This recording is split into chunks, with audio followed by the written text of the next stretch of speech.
Students, I Bhavesh Goswami. Today we will talk about the cephalosporins. आज हम cephalosporins की बात करेंगे. Cephalosporins were discovered shortly after penicillin entered into widespread product but not developed till the 1960s. जो cephalosporins वो discovered किए गए थे, मतलब ये डिस्कवर्ड हुए थे कि पेनिसिलिन जब पहले आई उसके बाद सेफेलोस्पोरिन का क्या हुआ, डिस्कवर्ड हुआ. Cephalosporins are similar to penicillin but have 6-member dihydrothiazine ring instead of 5-member thiazolidine ring.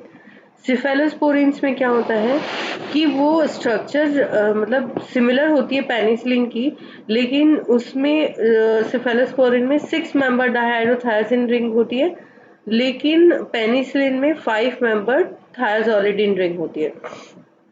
उसके बाद 7-amino cephalosporinic acid can be obtained from bacteria, but it is easier to expand the ring system of 7-APA because it is so widely produced. जो 7-ACA जिसको 7-amino cephalosporinic acid भी कहा गया है, वो bacteria से आई है, बैक्टीरिया से उसे ऑब्टेन किया गया है और उसकी जो रिंग सिस्टम है उसको बहुत से ज़्यादा एक्सपेंड किया, उसको बढ़ा दिया गया है क्योंकि उस बहुत ही ज़्यादा वो प्रोड्यूस होने लगी थी. They were isolated from culture Cephalosporium acromonium by Italian scientist Giuseppe Borzu in 1945. 1945 के अंदर इसको क्या हुआ, सेफेलोस्पोरिन एक्रोमोनियम को कल्चर किया गया इटालियन साइंटिस्ट ने और उसको फिर उस कल्चर से क्या किया, आइसोलेट किया गया. In 1948, Abraham and his colleagues have isolated 3 principal antibiotic components from cultures of fungus: Cephalosporin P, Cephalosporin N, Cephalosporin C. 1948 में अब्राहम और उसके कलीग्स ने क्या किया गया, उन्होंने 3 बड़े या मेजर एंटीबायोटिक कंपोनेंट को मतलब आइसोलेट किया फंगस से. पहले उन्होंने फंगस को कल्चर किया, कल्चर करने के बाद उसको आइसोलेट किया. वो थे cephalosporin P, cephalosporin N, cephalosporin C. In 1964, the first semi-synthetic cephalosporin, that is cephalothene, was launched in the market by Eli Lilly and Company. 1964 के अंदर क्या हुआ था, एक सेमी सिंथेटिक ड्रग सेफेलोस्पोरिन थी जो कि सेफेलोथीन थी, उसको मार्केट में लॉन्च किया गया एली लिली कंपनी ने. Unlike penicillin, cephalosporin have 2 side chains which can be easily modified.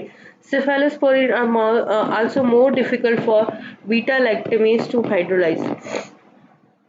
कि मतलब जैसे पेनिसिलिन और सेफेलोस्पोरिन्स हैं, उनकी 2 साइड चेन होती हैं, उनके अंदर हम क्या करते हैं, बहुत ही ज़्यादा मॉडिफिकेशन करके और बहुत सारे हमने क्या डेरिवेटिव हमने देखे पेनिसिलिन में, और हम यहाँ पे क्या करेंगे वो कि इजीली इन पे क्या होता है, मॉडिफिकेशन हो जाता है, सब्स्टिट्यूशन हो जाता है.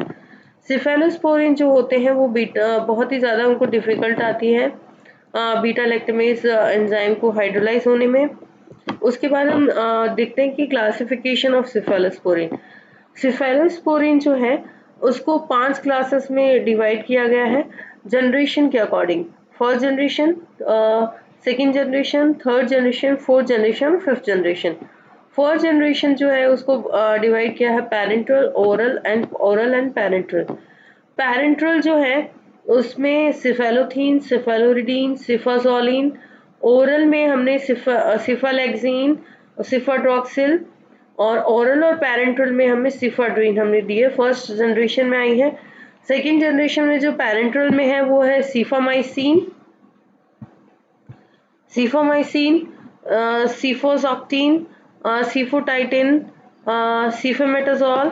ओरल में है सिफाक्लोर, सिफाप्रोजिल. थर्ड जनरेशन एंटीबायोटिक में है पैरेंटल में है सिफाटॉक्सिम, सिफाडोजिडिम, सिफाट्रैक्सोन. ओरल में है सिफैक्सिम, सेफिडिनील, सेफिडिब्यूटेन.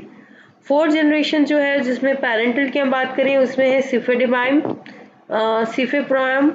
फिफ्थ जनरेशन में है पैरेंटल में सिफेटोबाइप्रोल. ये इसका क्लासिफिकेशन है।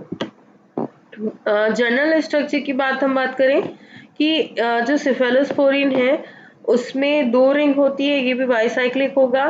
इसकी जो फर्स्ट जो रिंग होती है डाइहाइड्रोथायजीन रिंग, दूसरी जो है वो बीटा लैक्टम रिंग है। जो हमने बीटा लैक्टम एंटीबायोटिक के अंडर ही सिफेलोस्पोरिन्स आते हैं। उसके बाद इसमें क्या है, एक असाइड साइड चेन है।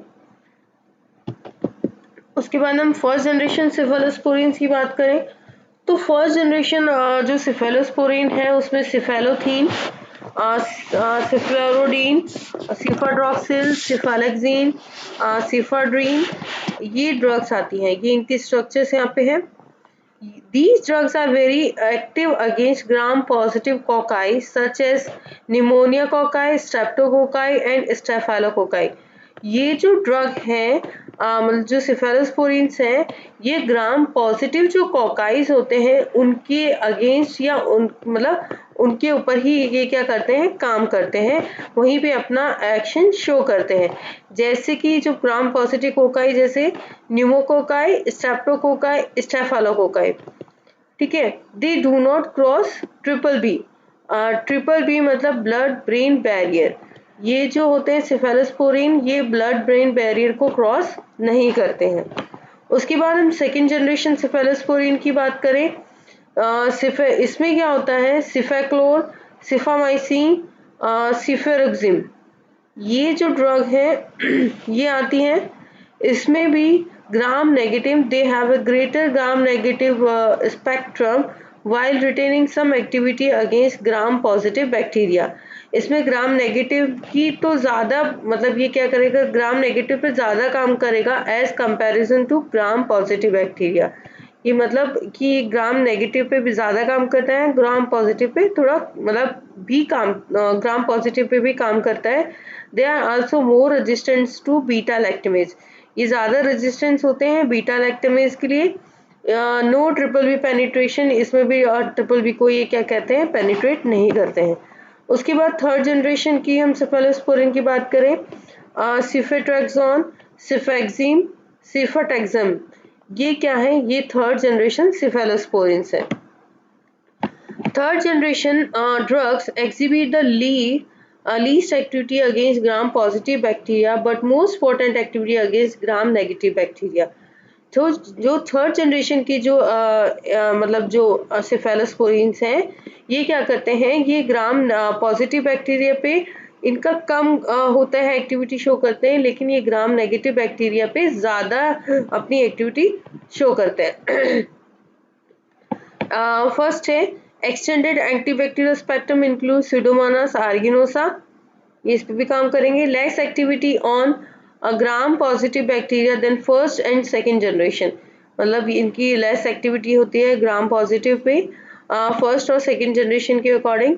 Most active on gram negative bacteria, ज़्यादातर क्या होते हैं, ये ग्राम नेगेटिव बैक्टीरिया पे काम करते हैं।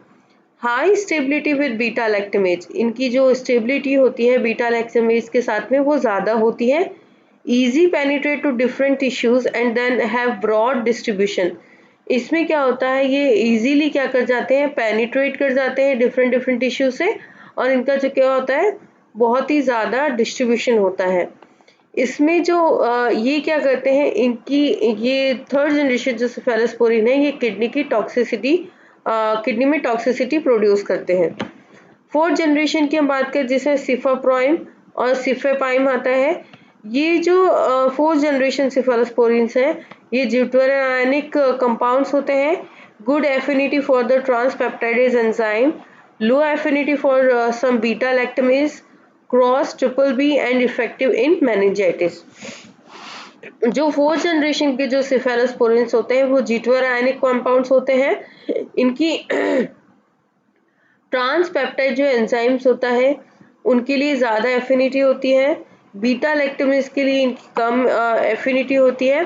ये क्या करते हैं, इनको मेनिंजाइटिस में यूज़ किया जाता है, क्योंकि ये जो सिफेलोस्पोरिन्स हैं ये क्या करते हैं, ट्रिपल बी को क्रॉस कर देते हैं। जब अगर ट्रिपल बी को क्रॉस करेंगे तभी ये क्या होंगे, ज़्यादा से ज़्यादा इफेक्टिव होंगे मेनिंजाइटिस के लिए। उसके बाद फिफ्थ जनरेशन सिफेलोस्पोरिन्स की बात करें, फिफ्थ जनरेशन जो सिफेलोस्पोरिन जिसमें सिफेटोबाइप्रॉल है, ये क्या करते हैं, एक्टिव होते हैं मेथिसिलिन जो रेजिस्टेंस होता है स्टेफिलोकोकस ओरियस के लिए, पेनिसिलिन रेजिस्टेंट स्ट्रेप्टोकोकस निमोनिया के लिए, ये ज़्यादा एक्टिव, इन दोनों मतलब इनके लिए ज़्यादा एक्टिव होते हैं, अपना एक्शन यहाँ ज़्यादा शो करते हैं। उसके बाद हम SAR की बात करें, SAR में क्या होता है कि सबसे पहले हम स्टीरियोकेमिस्ट्री एसेंशियल की बात करें कि जो इन पोजीशन पे क्या होगा, हमेशा ये जो होंगे वो सिस होने चाहिए, तभी ज़्यादा मतलब बहुत ही ज़्यादा मतलब सही होता है, एसेंशियल होता है, ज़रूरी होता है। जब अगर ये ट्रांस होंगे तो मतलब ज़्यादा अच्छी एक्टिविटी नहीं आएगी, इसलिए यहाँ पे सिस इनकी स्टीरियोकेमिस्ट्री होनी चाहिए। अब जो ये S लगा है वहाँ पे एक्सचेंज हम कर सकते हैं O से और या फिर C से, मतलब ऑक्सीजन या कार्बन से हम एक्सचेंज कर सकते हैं। यहाँ पे 6 मेंबर डाइहाइड्रोथायजिन रिंग है। थर्ड पोजीशन पे अगर हम सब्स्टिट्यूएंट करते हैं तो क्या होगा, केमिकल या मेटाबॉलिक जो इंस्टेबिलिटी है वो क्या हो जाएगी, कम हो जाएगी, इफेक्ट ऑन एंटीबैक्टीरियल एक्टिविटी के लिए। कार्बोक्सिलिक एसिड जो है वो बहुत ही ज़्यादा यूजफुल है प्रोडक्ट डेवलपमेंट के लिए, और मतलब वो जब प्रोडक्ट बनाई जाती है तो सबसे ज़्यादा यूजफुल होगा कार्बोक्सिलिक एसिड। यहाँ पे बीटा लैक्टम रिंग भी अटैच है। कार्बोनाइल हम ग्रुप की बात करें, कार्बोनाइल ग्रुप जो है वो लोन पेयर इलेक्ट्रॉन है जो नाइट्रोजन एटम के पास में है, तो ये क्या होता है, ये रेजोनेंस जो स्ट्रक्चर होता है उसको स्टेबलाइज करके रहता है, और यहाँ पे सबसे ज़्यादा क्या होते हैं, न्यूक्लियोफिलिक अटैक होते हैं। और 7 पोजीशन सब्स्टिट्यूएंट की हम बात करें तो ये सेमी सिंथेटिक इनकॉर्पोरेशन के लिए होता है, इन्फ्लुएंस करता है एंटीबैक्टीरियल एक्टिविटी को और अफेक्ट करता है बीटा लैक्टमेज एक्टिविटी को। अगर हम यहाँ पे 7 पोजीशन में अगर सब्स्टिट्यूशन करते हैं तो यहाँ पे ये बीटा लैक्टमेज जो बाइंडिंग जो इफेक्ट्स हैं वो उनको क्या कर देगा, इफेक्ट कर देगा। Cephalosporin advantage over penicillin, increase acid stability compared to penicillin। ये क्या करते हैं, इनकी ज़्यादा एसिड स्टेबिलिटी होती है कंपैरिजन टू पेनिसिलिन से। Most of the drug have better absorption than penicillin. ये जो सिफेलोस्पोरिन्स होते हैं, जो इनकी जो ज़्यादातर जो ड्रग्स हैं उनका एब्जॉर्प्शन ज़्यादा होता है अकॉर्डिंग मतलब पेनिसिलिन से, मतलब पेनिसिलिन कम एब्जॉर्ब होते हैं और ये ज़्यादा एब्जॉर्ब हो जाते हैं। ब्रॉड एंटीमाइक्रोबियल स्पेक्ट्रम, इनका क्या होता है, ब्रॉड मतलब ये ग्राम पॉजिटिव नेगेटिव दोनों के लिए यूज होता है, इसलिए इसको ब्रॉड माइक्रोबियल स्पेक्ट्रम कहा गया है। Increase activity against resistant micro organism, जो माइक्रो ऑर्गेनिज्म रेजिस्टेंस कर जाते हैं उनके लिए भी क्या क्या है, इनकी एक्टिविटी ज़्यादा होती है। डिक्रीज एलर्जिनिसिटी, एलर्जी इनमें कम होती है। इंक्रीज टॉलरेंस देन पेनिसिलिन, ये टॉलरेंस जो होता है उसको भी क्या करते हैं, इंक्रीज करते हैं कंपैरिजन टू पेनिसिलिन। इनके यूजेस हैं एज अल्टरनेटिव टू पेनिसिलिन, अगर जहाँ पे पेनिसिलिन यूज नहीं होती वहाँ पे इनको यूज किया जा सकता है, अल्टरनेट हम पेनिसिलिन ना यूज करके हम सेफेलोस्पोरिन्स भी यूज कर सकते हैं। ये रेस्पिरेटरी इन्फेक्शन के लिए भी यूज किया जाता है, यूरिनरी ट्रैक्ट इन्फेक्शन के लिए भी इनको यूज किया जा सकता है, सॉफ्ट टिश्यूज या स्किन इन्फेक्शन के लिए, मैनिंजाइटिस में इसको यूज किया जा सकता है, टाइफाइड में इनको यूज किया जाता है। जो एसटीडीज होते हैं, जो सेक्सुअल ट्रांसमिटेड डिजीज जो होती है लाइक गोनेरिया और सिफिलिस, उनमें भी इनको यूज किया जा सकता है। इनके एडवर्स इफेक्ट हैं हाइपर सेंसिटिविटी रिएक्शन जैसे urticaria, anaphylaxis, nausea, vomiting, diarrhoea, nephrotoxicity मतलब किडनी पे इफेक्ट करते हैं, नेफ्रॉन्स पे इफेक्ट करते हैं, न्यूट्रोपेनिया हो जाता है, थ्रोम्बोसाइटोपेनिया हो जाता है। ये ज़्यादातर जो न्यूट्रोपेनिया और थ्रोम्बोसाइटोपेनिया है वो सिफ्टाजिडिम में होता है, जो थर्ड जनरेशन की ड्रग है। थर्ड जनरेशन की जो ड्रग है सिफोपैराजोन, जिसमें ब्लीडिंग डिसऑर्डर्स भी हो जाते हैं। ये कॉन्ट्रा इंडिकेटेड है कि मतलब जैसे कि अगर किसी पेशेंट को एलर्जिक है या हाइपर सेंसिटिविटी है, उनको नहीं दी जाती है अल्कोहल यूज़, जैसे कि डाइसल्फाम लाइक एक्शन होते हैं, इनमें जो अल्कोहल यूज़ करते हैं उनको नहीं दी जाती है, क्योंकि डाइसल्फाम एक्शन होती है मतलब कि कुछ जो पेशेंट्स होते हैं जो अल्कोहल छोड़ना चाहते हैं, तो वो उन पेशेंट्स को क्या दिया जाता है, डाइसल्फोराम दिया जाता है। डाइसल्फोराम देने के बाद क्या करता है, जो पेशेंट होगा वो अल्कोहल नहीं लेता है। आई होप आपको सेफेलोस्पोरिन अच्छे से समझ आया होगा। इजी टॉपिक है ये, एंटीबायोटिक बीटा लैक्टम का ही पार्ट है। Thank you students.